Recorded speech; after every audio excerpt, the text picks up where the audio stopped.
It's like everything is beautiful and like a picture perfect from the outside, but the inside, that feeling of doesn't feel right. I feel like I'm in the wrong spot there. Something really has to change. So what were some of your first few steps that you took? Reconnecting to really look at what are we tolerating, where we believe is good enough and it's fine, but it's actually not fine.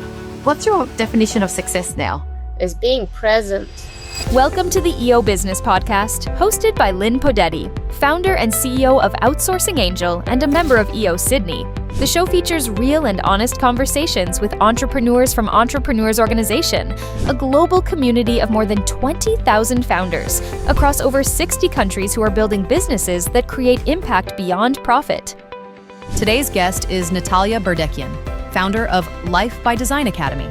After more than 2 decades in international business and her own journey through entrepreneurial exhaustion, Natalya now helps founders and leadership teams create high-performing businesses without burning out. Through coaching, workshops, and immersive retreats, she guides entrepreneurs to redesign how they lead, work, and live. Please welcome Natalya Berdikyan. This episode is sponsored by Outsourcing Angel. Most founders don't need another hire. They need to stop being the bottleneck. Outsourcing Angel helps you uncover what's actually keeping you stuck. Build a freedom plan with clear success metrics. Then place skilled remote talent who take ownership of decision-making, not just the easy tasks. Because the goal isn't a business that keeps you busy, it's to build one that gives you freedom. Take the free bottleneck identifier quiz at outsourcingangel.com. Welcome to the show, Natalya. So good to have you on here today. I'm so excited to talk to you about your business, Life by Design Academy. I love that you do retreats and coaching and training. And actually, when I joined EO, that's when I kind of got exposed to retreats. I don't think I ever gone to that many retreats in my life since the last 3.5 years ago.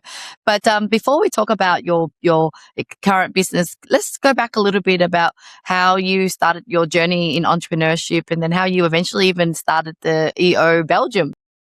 Yeah, no, great. So I had a chocolate factory in Belgium, Brussels, and I thought, well, as an entrepreneur, you're always challenged and you feel alone and all of that. And my life partner was a YPO. I'm like, why don't you join the YPO spousal form? Like, nah, I want my own thing. And I Googled and EO came up, but we didn't have the EO Belgian chapter. So I was one of the founders, the Belgian chapter. And that was 10 years ago. We are celebrating our anniversary this summer.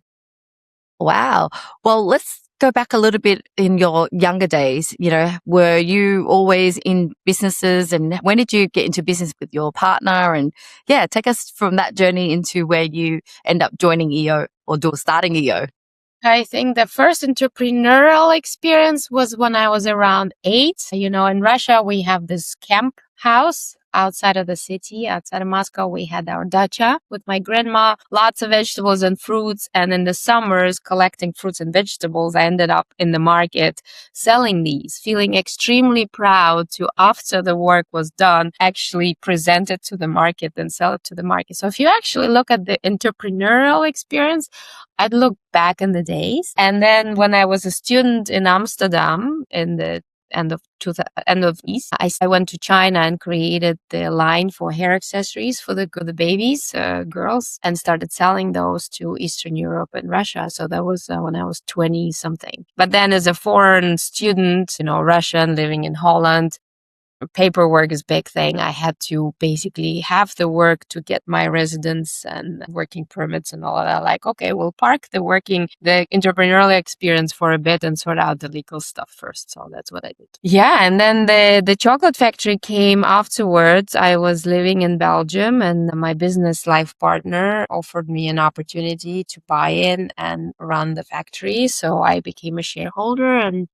managed the whole factory thing. So the production, the sourcing, the quality, the sales, the marketing, all that was knowing nothing about chocolate or production to start with. It was quite an experience. So, you know, starting from scratch and just jumping in and figuring it all out. And so I did, and I loved it. It gave me a lot of energy. until it started to take some. And that's when the whole jump and transformation thanks to EO happened as well. Well, what happened? Share with us the details. Where was it I guess a slow burn, or was it a kind of like one time it hit you and then everything changed? Yeah. So basically, I don't know if people really know that one day they wake up and they say, well, I just burned out. I wouldn't have never said that because I truly, truly loved what I did.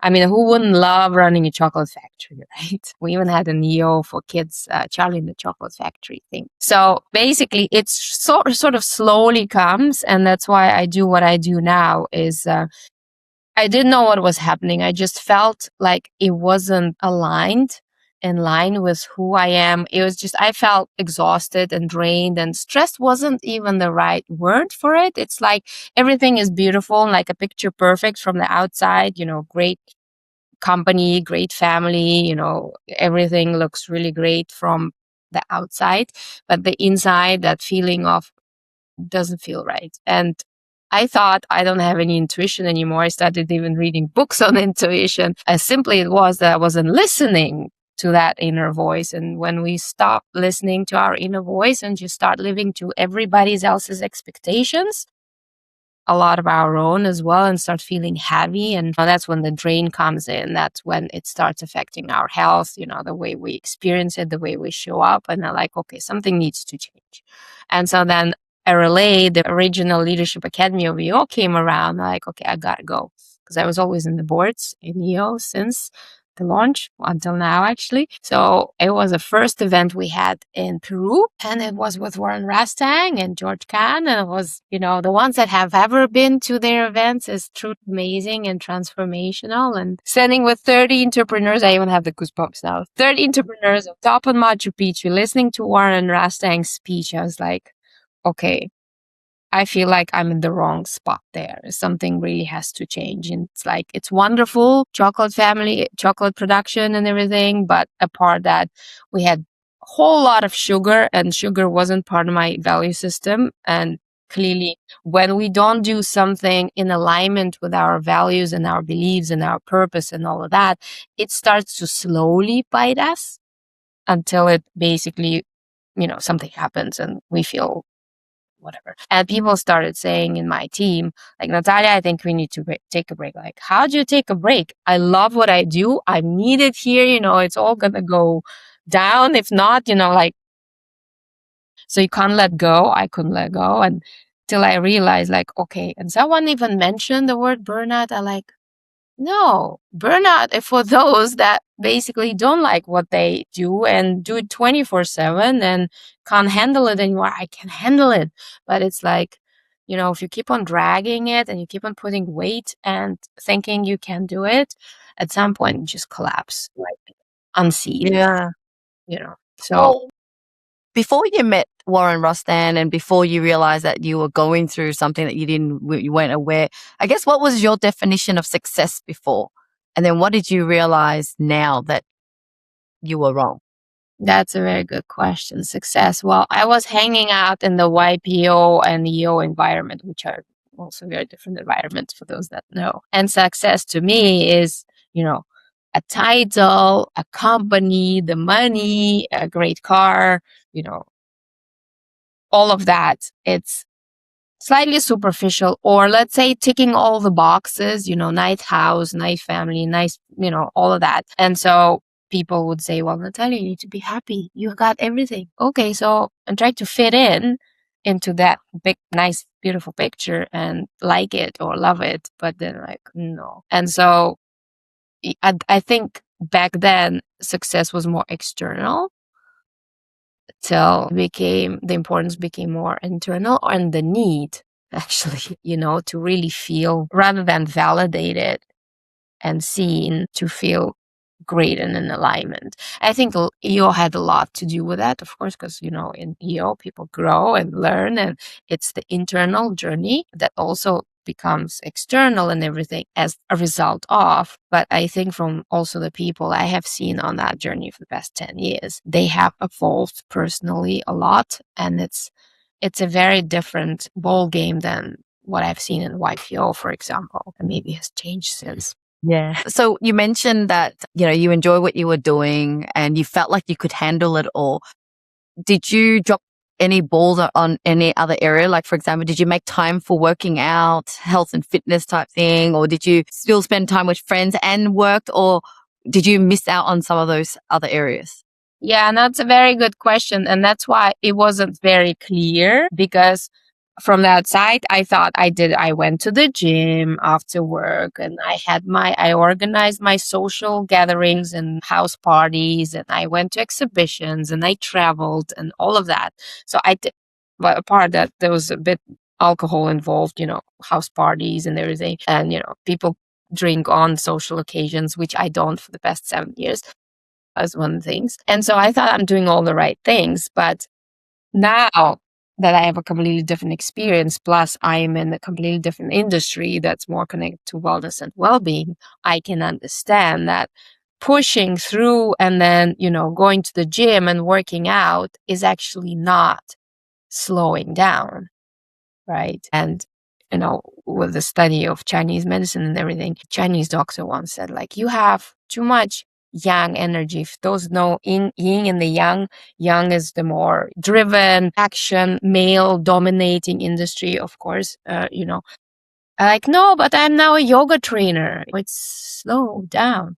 Like, yeah, no, but there's still too much, because when we get out of balance, we really need to look what is out of balance. When something doesn't work well, or when we get diseases and illnesses, we stress out, we react. All of that is the result of the disbalance.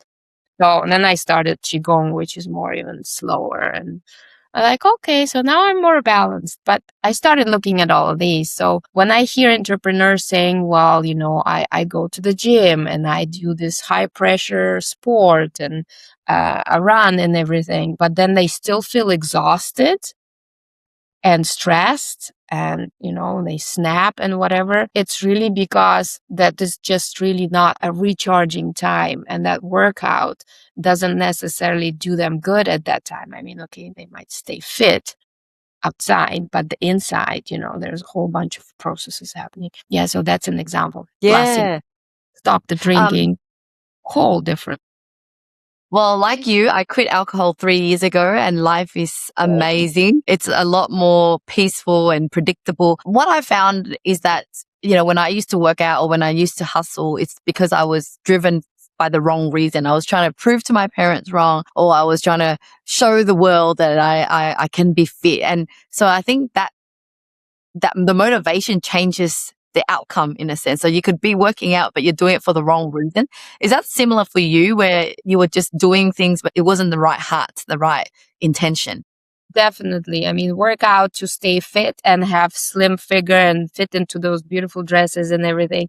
Now, if I'm, for instance, like I go for a yoga class, the slower, the better, in the sense that, slowing down and aligning that breath with a movement. I actually have the aha moments during that time. So actually there's more clarity, you can come up with ideas. It's like the channel is opening. I'm thinking, okay, I need to write it down. It's because the moment I'm out, it might go, so these kind of things, which is very different than like, okay, I need to push it hard so I have the muscles and I look good and all of that. It's completely different purpose, right? Same with social parties and drinking and all, and hanging out with people that, okay, are great, of course, but are they really fulfilling your cup and your soul and your heart? And are they aligned with your values and you kind of looking in the same direction? Or is it great for, business or reputation or whatever that is? So clearly some of the networks change. And I must say, if I look at my phone, most of the people there are from EO, interestingly, because, it's like-minded people that we can just from get-go have this intimacy, as we call it in EO.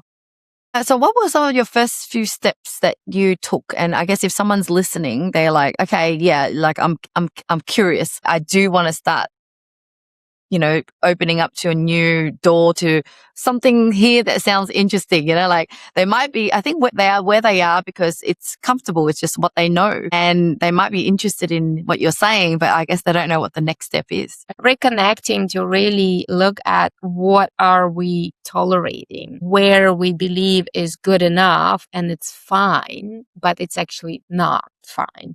Because under stress or when we're slightly tired or whatever happens when we're triggered, we can really fall to the other side of feeling like, and then feeling helpless and stuck and whatnot.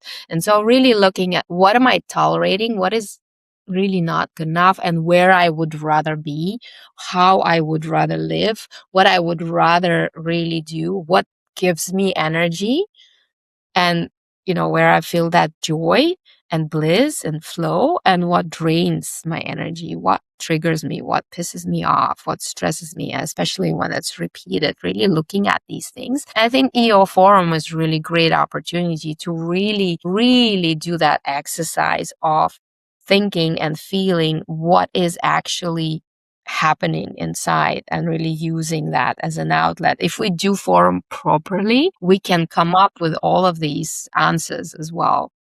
I mean, personally, I went into coaching, but before that, I got a coach. And interestingly enough, I went into then education, the same place where my first coach was. And there was quite a bit of alignment. I did coaching, I did therapy, and I went into, doing the yogas and the pranayamas, the breath work thing to really slow down and to connect what is inside, because inside we actually do know. So if we just slow down, and last week we had this training with Jesus de la Garza, and he said, when there is a conflict or when there is a problem or a challenge, maybe we really need to look at slowing down and taking those moments to slow down. And it sounds like cliche, and all of you entrepreneurs will say, well, sorry, Natalya, I don't have time to slow down. Everything is on the clock. But I can tell you from experience, several clients that really actually put in place the first hour of the morning. I'm doing it for me. I'm taking it for me. There's no devices. There's no all of that, no phones. I'm taking a walk. I'm doing my workout. I'm breathing and meditating, whatever that is, having coffee with my child to really connect and slow down, because that's where that channel opens up. That's when you really will have that clarity and that connection and those new ideas, that sense of flow, and, the new business opportunity will come up, or the connection with someone in terms of collaboration or solving an issue or whatever that is. It's not and pushing and going. So yeah, that would be my 2 cents. Yeah. Yeah. You raised a good point, because I think we do just need to allocate and prioritize that time to think clearly of what we want. And it seems like what you're saying is that you need to also have this morning routine as well, because otherwise there's no time to really spend time with yourself or think of what you want. And like I do that for myself, and I can't think of any other way to find that time other than waking up early. What's your thought on that?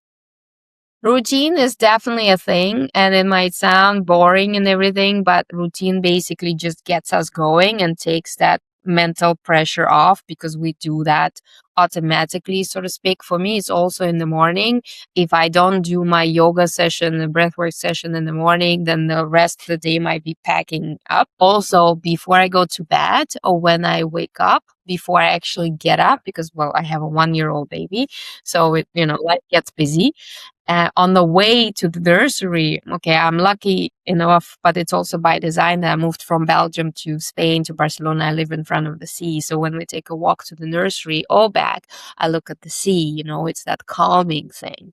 I look outside the window every 20 minutes, get up and, walk around, take a breath type of thing.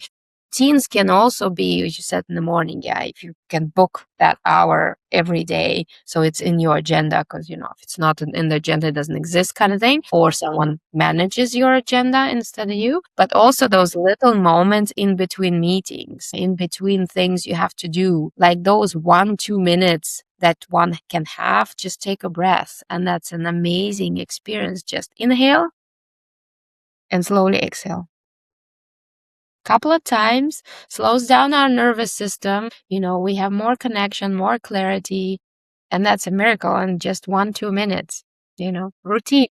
But it works. Yeah. It's so powerful. It kind of makes us feel like, oh, we're doing nothing or we're being still, but it actually contributes so much to our mental health, and then it then impacts our business, right? I guess, how do you approach your business now? Because your coaching or your speaking business is a business. Like, how do you ensure you have boundaries and you don't, because you also love this new business, I believe, right? And so how do you keep the boundary to not spend too much time in your business? That's a good question, because now the business is more of a passion thing, and I'm grateful I'm doing it, and I can have both the time being present with my child at 45 with a 1-year-old. So I'm really grateful for that, and I don't have to run and rush, and that creating those opportunities and experiences for people to come out of their rat race and a daily hustle and actually take a half a day or 3 days to just be present with themselves and the people that they're with, connect to their body and learn to listen to it, and learn the tools how to optimize and energize your body so you can perform to your maximum potential mentally, emotionally, physically, etc. And for me, it's a passion. I take people out to the nature. We have the cultural aspect. It's a combination, kind of like when I was at RA, and I like, how can we create those experiences for people that are not leaders in EO, right? Those regional leadership academies we have. How can we connect that mental, emotional, and physical aspect and have the culture and have a beautiful experience with a group for everyone else, right? So that's what I do. And I love bringing people here to Spain, of course, or whenever they have it somewhere else, how to create those experiences or for teams so they learn a thing or two or more, how to have that balance for themselves and within their team so they don't have to burn out like I did. And so how do you time manage now that, yes, you are running a business that you love, and then you've got a 1-year-old as well? How has life changed for you, and how are you managing it? Yeah, that's a good question, because before I was on 24/7 almost, because I work a lot with US and Canada, and those are evening hours. So it's morning. I always book for my morning yoga session, pranayama session, and it's in my calendar. So today I'm doing it later because we're, across the globe here. And then the evenings are also sacred for me and my child. So it's really booking that time, booking time for me, booking time for the family. I think that's a big aspect as well, being present. Now, this whole thing with tech and social media and AI, we're all there and people are on the go. And, you can see people sitting with their phones instead of connecting and communicating and being present, or walking along and, okay, I need to take a picture so it's nice on my Instagram, but they're not present. So I think a part of teaching people how to be present with themselves and the ones they're with, being present with self. So I'm putting those boundaries, physically, mentally, and emotionally, so I can be more present for things that are more important. And what you mentioned, yeah, of course, being a mother, priorities changed. And in a sense, I don't have to be seen by the whole world. I don't need to go to all the parties and events. I don't have the FOMO thing. If I haven't been to GLC or to this event yesterday evening, I'm really happy and well where I am. And I love where I am, which is the most important thing. And so that's the thing. Like, where do we want to be? What is that priority? Yeah, making those boundaries outside of that. Yeah, it's such a great reminder, because I feel like I'm always on and off the track of being present. When my phone's there, I'm a bit distracted.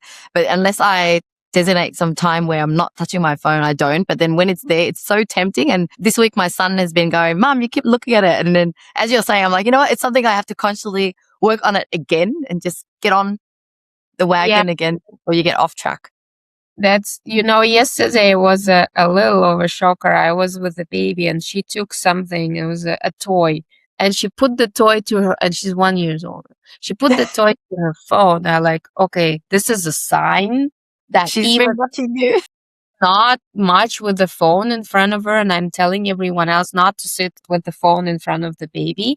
But the fact that she still notices and does that, I like, okay, something else needs to be put in place, because I don't want child to be device zombies. I don't watch TVs. None of that. She doesn't have the phone in her hands, but like those small moments already is a sign. So being really fully present with people that we're with rather than with phones, and physical meetings, virtual meetings, just being in one place at the same time. Multifunctioning doesn't work.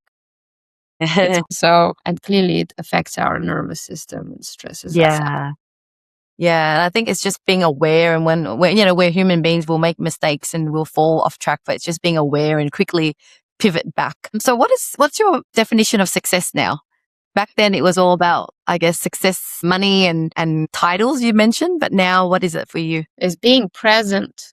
I think that the opportunity, the goal is having those moments of presence with human beings and doing what you love, or what gives us energy. Yes, it's true that there is no pressure of performing and making money because it's all been done before in a way. It's about living, really. I mean, the question is, how do I want to spend the rest 50 years of my life? Because I intend to live to 100, and clearly the baby is years old, so I have to live at least 45. So it's about really enjoying and being healthy and connected and, giving impact and giving back and supporting others to live their best lives. That is for me success right now. And I guess this leads me to my question. What do you want people to remember Natalya for? Good question. I'd say energy, well-being, being themselves, feeling comfortable to be themselves, and to go further on that self-discovery journey, see what that they want and live what they want, create what they want. Starting with creativity, that expanding, constructive, building, healing energy, the beautiful residence that they can have when they walk into the door or a Zoom meeting.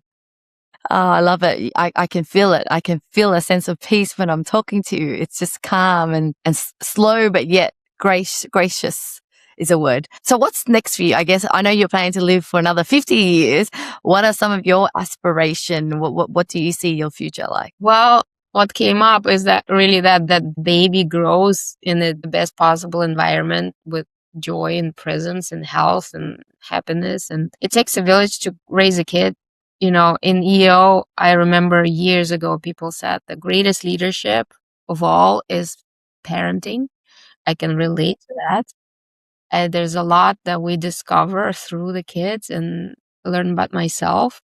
And so I'm really excited about that journey, a part of providing her the environment and setting that example, further discovering myself. I mean, there's a lot to discover. As we all know, there is no bottom to that. We learn every day. And as EOers, we know that every semester we go to an event or to study and whatnot, and we constantly learn. So that discovery, wherever it takes me, to keep learning and keep giving it back, whatever I learned, to put it out there the best way possible, starting with the baby.